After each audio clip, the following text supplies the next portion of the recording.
ଦର୍ଶକ ବନ୍ଧୁ, ମୁଁ ଆଜି ଗର୍ଭବତୀ ନାରୀମାନଙ୍କ ଉପରେ ଟିପ୍ସ ଦେବାକୁ ଯାଉଛି। ଗର୍ଭବତୀ ନାରୀର ଗର୍ଭରେ ପୁତ୍ର ଅଛି କିମ୍ବା କନ୍ୟା ଅଛି, କେଉଁ ଲକ୍ଷଣରୁ ଆମେ ଜାଣିବା ସେ ବିଷୟରେ ମୁଁ କହିବାକୁ ଯାଉଛି।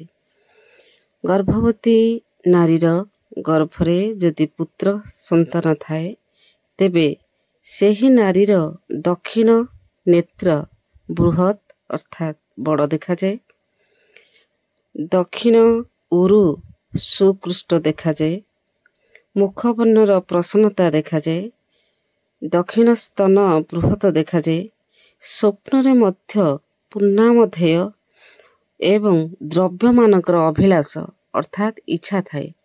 ସବୁ ଦ୍ରବ୍ୟ ଖାଇବାର ଇଚ୍ଛା ହୁଏ। ଆମ୍ବ୍ରାଦି ଫଳ ଓ କମଳାଦି ଖଟା ଫଳମାନ ଖାଇବା ପାଇଁ ଇଚ୍ଛା ହୁଏ ଏବଂ ପୁଷ୍ପ ପ୍ରାପ୍ତି ପାଇଁ ମନ ବଳିଥାଏ। ପୁତ୍ର ଗର୍ଭବତୀର ସ୍ତ୍ରୀର ଏହି ଲକ୍ଷଣ ସବୁ ପ୍ରକାଶ ପାଇଥାଏ।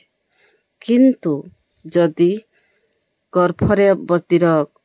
ଗର୍ଭରେ କନ୍ୟା ସନ୍ତାନ ଥାଏ, ତେବେ ସେହି ସ୍ତ୍ରୀର ଆମ୍ର, ଖଟା ଏହିସବୁ ଦ୍ରବ୍ୟ ପ୍ରତି ଆଗ୍ରହ ହୁଏ ନାହିଁ। ଆମିଷ ପ୍ରତି ବିଶେଷ ଆଗ୍ରହ ହୁଏ ଏବଂ ତାର ଉଦର ବଡ଼ ହେଇଥାଏ। ଦର୍ଶକ ବନ୍ଧୁ, ଏହି ଟିପ୍ସଟି କିପରି ଲାଗିଲା?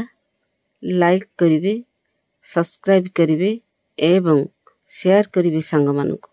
ରହୁଛି। ଜୟ ଜଗନ୍ନାଥ।